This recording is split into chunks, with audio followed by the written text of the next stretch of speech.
This is Idea Love and Casey sitting right before me. What do you want people to understand from your project? That there's more to life after death. And the way to get where you want to be in life is to, one, love yourself, love others, and love what you do. I'm gonna say that again because I feel like it's important. You gotta love yourself, love others, and love what you do. And if you do all three of those things, the world would be a better place. So it's called Ramen Noodles, spelled raw, R-A-W, raw men. I'm very vulnerable in it, and it tells a story of my rendition of what would have happened if I would have committed suicide.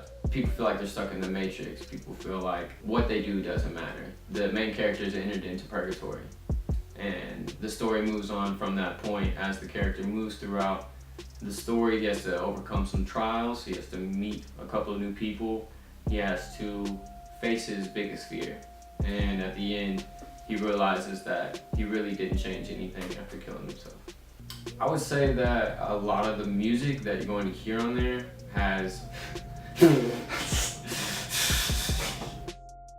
I basically want to know about how you felt when you were making the album, or what did you feel? the majority of the songs. I would say that I was very depressed. I was not in a good place mentally. I was lost, but I was able to express my loss of direction in these songs. And slowly, as I was finishing the album, the songs started to have a different feel to them. They started to feel more like an accomplishment. They started to feel like I'm putting this person in the past. Yeah. So the sound of it is pretty dark. There's a lot of dark sounds in there, but there's a lot of hope buried beneath them as well. I think you would have killed yourself if it wasn't for Idea Love. Yeah. From my own personal account, it's the worst feeling in the world. It's something you can't visually see. I've had broken bones, and you can feel that pain. People can sign your cast. They can see that it's there, but people can't see mental illness. It's very difficult for them to see it. There's a lot of them out there, but going through that phase in my life, it felt like there was no reason why the next day should be a challenge for me. I had an out. I had a way to end it all. And the closer and closer I got to doing it, there was something holding me back. And it was Idea Love. It was that energy within me. I heard a quote one time that said, "The place where you'll find the most dreams is at a cemetery." If you complete your dream, if you complete your purpose, it no longer lingers except in other people's minds and people's perspective. But if you hold on to a dream, it goes to the cemetery with you. When I walk around, I feel like I can feel them. I feel like I can feel the people that have passed away talking to me, encouraging me. I get the most encouragement from a cemetery than any other place in the world. Tell me about how Casey came to find Idea Love. From a persona standpoint, I found him through my darkest times. I needed a hero to arise within me, and that's who it was.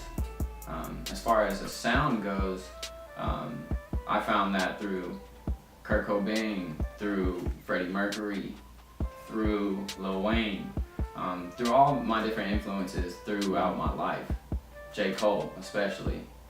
I found an overall energy, and it took me a long time to figure out what I wanted to label myself, but I found it in a Tupac interview once. He said, "I know I'm not going to be the person that saves the world, but I know that I'm going to influence the person that does." And that really, really stuck with me.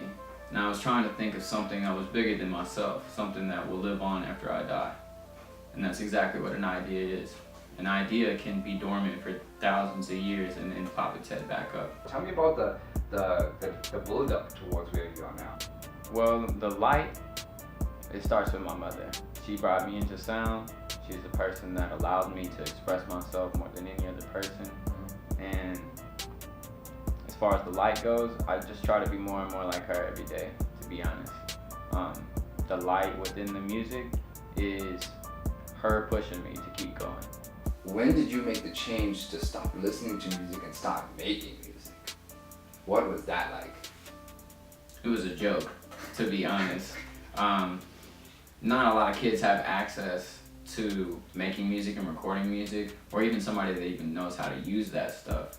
Luckily, I was placed around people that knew how to do all those things and had access to that software and technology. It was a joke, bro. I was making the most dumb songs that I could think of. And I think a lot of the times that's how people find their passion, is on accident, where they find their purpose is on accident. And that's what happened for me.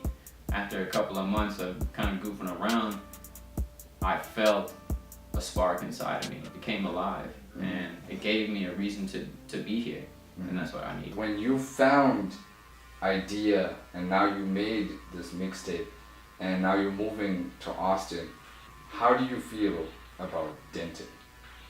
Denton will always be in my heart, man.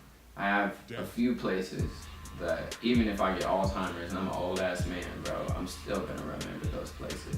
So the first place I got to when I was here in Denton was a dormitory, and I met one of the best friends I've ever had in my entire life. His name is Troy Garrick. He turned out to be an RA. Thank God that's his job, bro. Thank God, because he taught me so much. He gave me my first microphone. He helped me record, and we were literally a couple doors down. Wow. Yeah, and he's so talented. And if I wouldn't have came here to Denton, I never would have made this mixtape.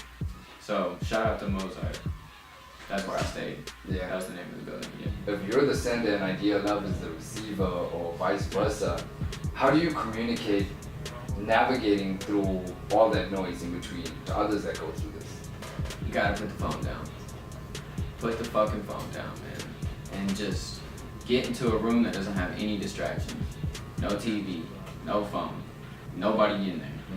And just listen.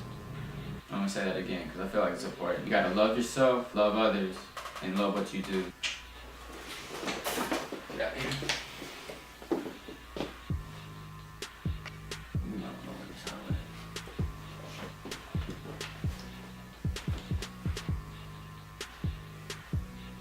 Are you ready to go? How do I turn this bitch off?